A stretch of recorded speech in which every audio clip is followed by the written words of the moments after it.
चलिए, तो आपने अपना बता दिया किस तरह से आप फंडिंग करते हैं। अब एक गांव की बात करते हैं, हम जनरल बात करते हैं। ये तो आपकी स्पेसिफिक टू योर ऑर्गेनाइजेशन बात हो रही थी। जैसे मान लीजिए हम जब स्किल डेवलपमेंट की बात करते हैं, तो एक कुम्हार जो मिट्टी के घड़े बनाता है, मटकियां बनाता है, गमले बनाता है, स्किल डेवलपमेंट में उसको क्या हम अन्य तरह के जो पॉटरीज हैं या अन्य महंगे जो शहरों में बिकने वाली चीजें मिट्टी से बनाई जा सकती हैं, जिसकी 10 की जगह 100 रुपये सीधा कीमत हो सकती है, तो क्या उस तरह की चीजें भी सिखा के हम उनको एम्पावर करने की कोशिश कर सकते हैं और इसके लिए ट्रेनिंग दे सकते हैं? और ऐसे में यह भी बात बहुत जरूरी है कि क्या जो हमारी जो प्रादेशिक विरासत है कला की, वो भी बची रहे। कहीं ना हो कि वो कुम्हार भूल ही जाए कि सदियों पुराने घड़े कैसे बनते थे। मतलब दोनों का जो डबल एज कॉम्बिनेशन है ये बना रहे, इसके लिए सही नीति कैसे बनाई जा सकती है? देखिए राठौर जी, इसमें बहुत सारे प्रोग्राम्स इस तरह के हैं। मैं आपकी जानकारी के लिए बता दूं कि कुछ ओपन यूनिवर्सिटीज़ और कुछ यूनिवर्सिटीज़ ऐसी हैं जो इस तरह के प्रोग्राम्स में भी सर्टिफिकेट अवार्ड कर रही हैं। अभी पिछले 2-3 साल से ऐसा शुरुआत हुई है। इग्नो का मैं एक नाम लेना चाहूँगा, उनके पास इस तरह का सर्टिफिकेशन है कि एक कुम्हार को भी वो एक सर्टिफिकेशन देते हैं, सो दैट जब वो कहीं जाता है तो उसके पास एक सर्टिफिकेट होता है, हाँ मैं कुम्हार हूँ। या एक बढ़ई है, वो बढ़ई का काम करता है, तो उसके पास एक, बट उसके लिए एक मैकेनिज्म चाहिए। तो उसमें हमारे जैसी एनजीओज का रोल बहुत इंपॉर्टेंट हो जाता है कि ताकि उन लोगों को मोबिलाइज करके उनको बता सकें और वहाँ से एक कनेक्टिविटी उनकी एक इस्टेब्लिश करवा सकें। और जैसा आपने एक कहा कि जनरल एक डेवलपमेंट जो रूरल डेवलपमेंट है, बेसिकली एक मैं फिर गांधी पे ही जाऊंगा जी जरूर, क्योंकि जब हम भारत की बात करते हैं तो हम गांधी की बात करते हैं, और जब भी गांधी की बात करते हैं तो गाँव की बात करते हैं। तो ये दो चीज़ें आपस में जुड़ी हुई हैं। तो गांव को जब ग्रामीण विकास की जब बात होती है तो इसको एक समस्या के रूप में लिया जाता है कि समस्या है, इसका निदान कैसे किया जाए। सही है, लेकिन मैं इसको अलग तरीके से देखता हूं कि जब तक इस माइंड सेट के अंदर हम शिफ्ट नहीं करेंगे कि ग्रामीण विकास एक समस्या या जरूरत नहीं है, ये एक चुनौती है, अगर हम इसको एक चुनौती मान के स्वीकार कर लें तो हम इसको टैकल कर सकते हैं। और सबसे बड़ी बात यह है, मैं एक छोटा सा उदाहरण देना चाहूंगा कि आजकल वायरल बहुत चल रहा है। डायग्नोज करते हैं डॉक्टर, उसके बाद आपको ट्रीट करते हैं। अगर फीवर है और हम अपना एक कोई भी XYZ टैबलेट खाते रहें, फीवर कम हो जाता है, फीवर दोबारा फिर हो जाता है, हम कहते हैं पता नहीं क्या है, कम होता है फिर हो जाता है, फिर डॉक्टर के पास जाते हैं, डॉक्टर डायग्नोज करता है, वो बताता है ये बैक्टीरिया है और इसके लिए ये एंटीबायोटिक सूट करेगा। प्रॉब्लम यही है कि हम डायग्नोज नहीं कर रहे हैं। गांव की छोड़िए, शहरी विकास की जब हम बात करते हैं, अर्बन डेवलपमेंट की बात करते हैं, या शहरों में जो समस्याएं हैं उनके निदान की बात करते हैं, वहां पर हम एक टैबलेट देके उस शहरों का बुखार उतारने की कोशिश कर रहे होते हैं। हकीकत यह है कि शहरों की समस्याओं का समाधान ग्रामीण विकास में छिपा हुआ है। इंटरलिंक कर दिया दोनों, इंटीग्रेट कर दिया दोनों। आप देखिए, जब हम बात करते हैं, आप आज इस शहर में 10 फ्लाईओवर 2 साल पहले नहीं थे, आज 30 हैं या 50 हैं। ट्रैफिक की समस्या फिर भी बनी हुई है। इसलिए है कि हमें नहीं पता कि आने वाले 4 सालों में, 5 सालों में कितने लोग इस शहर में और आने वाले हैं, और वो क्यों आते हैं? क्योंकि उनको वो बेसिक फैसिलिटीज गांव में उपलब्ध नहीं है। बिल्कुल सही। आप उनको वहां प्रोवाइड कर दीजिए, आपको एडवर्टाइजमेंट देकर के गांव वालों को शहर में बुलाना पड़ेगा, वो क्यों आना चाहेंगे यहाँ पर? प्रवीण जी, जिस तरह आपने बात की कि professionalism, to being professionalism in work, और जैसे हम देखते हैं फॉरेन कंट्रीज में वो अगर प्लम्बर है या आर्किटेक्ट है या मेसन है, so all are certified and like they are truly professionals. अगर वैसा काम है तो उसी को बुलाया जाएगा जिसका वो काम है, बीच में नौसिखिया नहीं आ सकते। So this is a very good thing. और आपने इसमें एक और जिक्र किया था अफर्मेटिव एक्शन का, ताकि जो फैक्ट्रीज में जहाँ पर कुछ गवर्नमेंट के रूल्स लागू होने थे तो वहाँ भी आपने कुछ काम किया है। तो देखिए, उसमें हमारी सबसे बड़ी बात क्या है कि जब हम ग्रामीण विकास की जब हम बात कर रहे हैं तो सभी को अपना अपना एक रोल आ जाता है। गवर्नमेंट का अपना रोल है, सोशल ऑर्गेनाइजेशंस जहाँ पे हम स्टैंड करते हैं फोरसाइट में, हमारा अपना रोल आ जाता है। इसी प्रकार से इंडस्ट्री का भी एक अपना रोल आता है। तो I would like to congratulate the industry, जो एक बॉडी बनी हुई है CII, उन्होंने एक बहुत अच्छा प्रोग्राम स्टार्ट किया अफर्मेटिव एक्शन के नाम से, कि जो पिछड़े हुए हैं, जो शेड्यूल कास्ट हैं, शेड्यूल ट्राइब्स हैं, बैकवर्ड्स हैं, वो जो यूथ हैं और गरीब हैं, गाँव में हैं, उनको किस प्रकार से उनके अंदर एक एम्प्लॉयबल स्किल्स प्रोवाइड की जाएँ। तो यहाँ पर NGOs और इंडस्ट्री मिल करके इस प्रोग्राम को आगे बढ़ा रही हैं। और हम भी एक ऐसा प्रोग्राम हरियाणा के अंदर खरखौदा और गोहाना एक छोटे छोटे कस्बे हैं, वहाँ पर ये प्रोग्राम हम कर तो रहे हैं। आप 100% प्लेसमेंट देते हैं? देखिए 100% जैसा आपने कहा कि 100% तो संभव नहीं हो पाता है, लेकिन निश्चित रूप से प्लेसमेंट की सुविधा छात्रों को मिलती है और प्लेसमेंट अपने आप होता है। सबसे बड़ी बात यह है कि जब हम ये बात करते हैं प्लेसमेंट देने के लिए कुछ एक आपको केवल एक लिंकेज इस्टेब्लिश करना है, लेकिन 100% इसलिए संभव नहीं है कि हर पर्सन की अपनी एक ग्रैबिंग कैपेबिलिटी अलग अलग होती है। सही।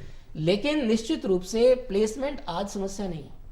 आप देखेंगे कि समस्या कहाँ से शुरू हुई है कि 80 या 90 के दशक तक जरूरतें जो थी रोजगार के उद्देश्य से वो अलग थी। रोजगार पाने के लिए आपकी क्या क्वालिफिकेशन होनी चाहिए, ये डिग्री होनी चाहिए, ये डिप्लोमा होना चाहिए, ये कुछ तय स्टैंडर्ड बने हुए थे। 91 में हमने इकोनॉमिक मॉडल चेंज कर दिया, उससे हमारा जो इंडस्ट्री का सिनेरियो था, मार्केट का सिनेरियो था, वो पूरा चेंज हो गया राठौर जी। लेकिन शिक्षा नीति में कोई परिवर्तन नहीं हुआ। तो जहां पर 80 में जब हम पढ़ते थे जिस शिक्षा नीति पर, आज भी वही शिक्षा नीति जो है आगे बढ़ा रही है बच्चों को या यूथ को। तो डिमांड इंडस्ट्री की 80 में अलग थी, 2009 में अलग है। सही। तो एक गैप क्रिएट हो गया डिमांड एंड सप्लाई का। तो इस तरह के जो प्रोफेशनल कोर्सेज जब आप प्रोवाइड करते हैं और एक लिंकेज अगर आप इस्टेब्लिश कर दें, तो इंडस्ट्री तो बैठी हुई है कि आओ, उनके पास वैकेंसी होती है और इधर से यूथ अपने डिग्री डिप्लोमा लेके घूमता है, उनके पास जॉब नहीं होती है। इंडस्ट्री कहती है हमें स्किल्ड मैन पावर नहीं मिलता है, यूथ कहता है हमें जॉब नहीं मिलती। प्रॉब्लम इज कि हम उसको लिंकेज नहीं कर पाए, लिंक नहीं कर पाए। लेकिन इस लिंकेज में भी प्रवीण जी अगर आप ध्यान से देखें तो वहां से यहां आना तो दिख ही रहा है साफ साफ। बात यह है कि वो वहीं काम करे, वहीं जिए, वहीं खुश रहे जैसे यहां रहते हैं शहरी लोग। लेकिन यहां पर एक बात है छवि की। शहरी लोग गांव की छवि चाहते हैं घर में, वही छत वैसे बना रहे हैं आजकल, घरों का आंगन लीप रहे हैं, और वहां पर उल्टा हो रहा है, मार्बल की फ्लोर हो रहे हैं, ग्रेनाइट की किचन्स हो रही हैं। ऐसा न हो, छवि वही रहे लेकिन खुशियां यहां से दुगनी हो, यानी कि अपने रूप में रहे गांव और वहां से यहां आना मजबूरी में ना हो। इसको इंश्योर करने के लिए स्किल डेवलपमेंट आज की तारीख में कितने हद तक अपनी मंजिल पर है और कितना इस पे काम किया जाना है? राठौर जी, आपने कई सवाल उठा दिए। इसमें देखिए सबसे एक साइकोलॉजी भी आपने इसमें डाल दिया कि वहाँ पे मार्बल के फ्लोर बन रहे हैं और यहाँ पर हम चाहते हैं कि हट थोड़ा सा हो जाए तो एक गांव की फील आ जाए।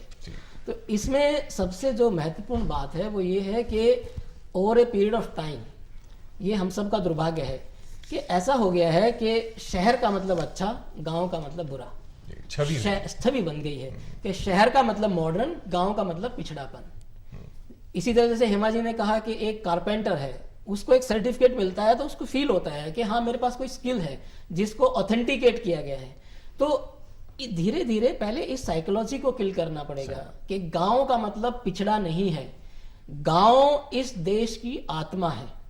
अगर हम वेस्ट का मॉडल फॉलो नहीं कर सकते जो गांधी ने कहा था, वो आज भी उतना ही सच है। अगर हम वेस्ट का मॉडल फॉलो करेंगे और हम ये सोचें कि एक दिन हम सारा अर्बनाइज कर देंगे इस गांव, इस देश को, ये संभव नहीं है, क्योंकि गांव इस देश की आत्मा है। आप शरीर से आत्मा निकाल देंगे फिर आप मशीन बच जाएंगे, वो शरीर नहीं बचेगा। प्रवीण जी, बाकी एनजीओज की तरह आपकी एनजीओ भी बहुत काम कर रही है और बहुत सारे लोग इस वक्त आपको देख भी रहे हैं और आपकी बातों से प्रोत्साहित होकर वो चाहते हैं यूथ कि उन्हें भी कुछ ऐसा करने का मौका मिले, so that they can also earn for themselves and earn with in a work of their own interest. तो कोई आपकी वेबसाइट या कोई एड्रेस, आप गांव तक जाते हैं या लोग भी आप तक आ सकते हैं? देखिए हमारा वेबसाइट है foresight.org.in, जिस पे सारी इंफॉर्मेशन अवेलेबल है। foresight.org.in, ठीक है, इस वेबसाइट पे जा करके डिटेल मिल सकती है और हमसे कांटेक्ट नंबर भी वहाँ से प्राप्त किया जा सकता है। इसके अलावा जैसे मैंने बताया कि एफटेक कंप्यूटर एजुकेशन के नाम से 11 स्टेट्स में हमारे 150 से ज़्यादा केंद्र हैं। तो खास करके नॉर्दर्न इंडिया में एक्सेसिबिलिटी फोरसाइट की कोई ज़्यादा प्रॉब्लम नहीं है। जितनी भी मेजर सिटीज़ हैं वहाँ पर एफटेक सेंटर्स जरूर। तो किसी भी यूथ को आपके यहाँ पर जुड़ने के लिए, एक स्किल्ड वर्कर बनने के लिए क्या बेसिक चीज़ें हैं जो उसमें होनी चाहिए? आप क्या देखते हैं? Like one is like they have to pay you may be a small amount, they have to pay you. देखिए above all the most important thing is from which segment the youth belongs. अगर वो शहरों में है, शहरी क्षेत्र में है, तो उसके लिए डिफरेंट प्रोग्राम्स हैं, जो राठौर जी ने भी सवाल उठाया था। तो उसके लिए प्रोग्राम्स अलग हैं हमारे पास, जिसमें मिनिमम 10th या 12th qualification is a must. ज़्यादातर प्रोग्राम्स में 12th इज ए मस्ट। जी। कुछ शॉर्ट टर्म प्रोग्राम्स हैं हमारे कंप्यूटर्स के अंदर जो 10th के स्टूडेंट्स को भी हम करवा सकते हैं, 10th पास को। अदरवाइज मिनिमम इज 10+2, जो एक उनको एक आगे करियर अपॉर्चुनिटी उससे मिल जाती है, क्योंकि वो एक एम्प्लॉयमेंट बेस्ड प्रोग्राम है। क्योंकि ultimately the objective is to provide employment after the training. Training is not the the main objective. The main objective is so that afterwards they should get the employment. So minimum is 12th in urban areas. जब हम rural area की बात करते हैं तो वहाँ पे फिर डिफरेंट प्रोग्राम्स हैं। जैसे मैंने आपको बताया, महिलाएं हैं, चाहे वो अनपढ़ ही हैं, अभी भी हमारा एक प्रोग्राम चल रहा है टेलरिंग कटिंग का, हमारे दोनों केंद्रों में चल रहा है। नव प्रभानम के नाम से वो केंद्र चलते हैं। तो वहाँ पर महिलाओं के, वो अनपढ़ भी हैं तो भी आकर के टेलरिंग कटिंग का कोर्स कर सकती हैं। तो उसके लिए कोई क्वालिफिकेशन रिक्वायर्ड नहीं है। एक सॉफ्टवेयर मेकिंग का वो कर सकती हैं। तो वो डिपेंड करता है कि आप किस क्षेत्र में रहते हैं और आपकी ज़रूरतें क्या हैं और उस का आगे आप कैसे उपयोग कर सकते हैं। प्रवीण जी, वाकई आपने और आपके जैसे एनजीओ ने एक नई राहें दिखाई हैं लोगों को, जिन पे चल के बहुत से लोग अपनी मंजिल तक पहुंच सकते हैं। Thank you so much for being over here. Thank you, my pleasure. Thank you so much and best of luck. Thank you.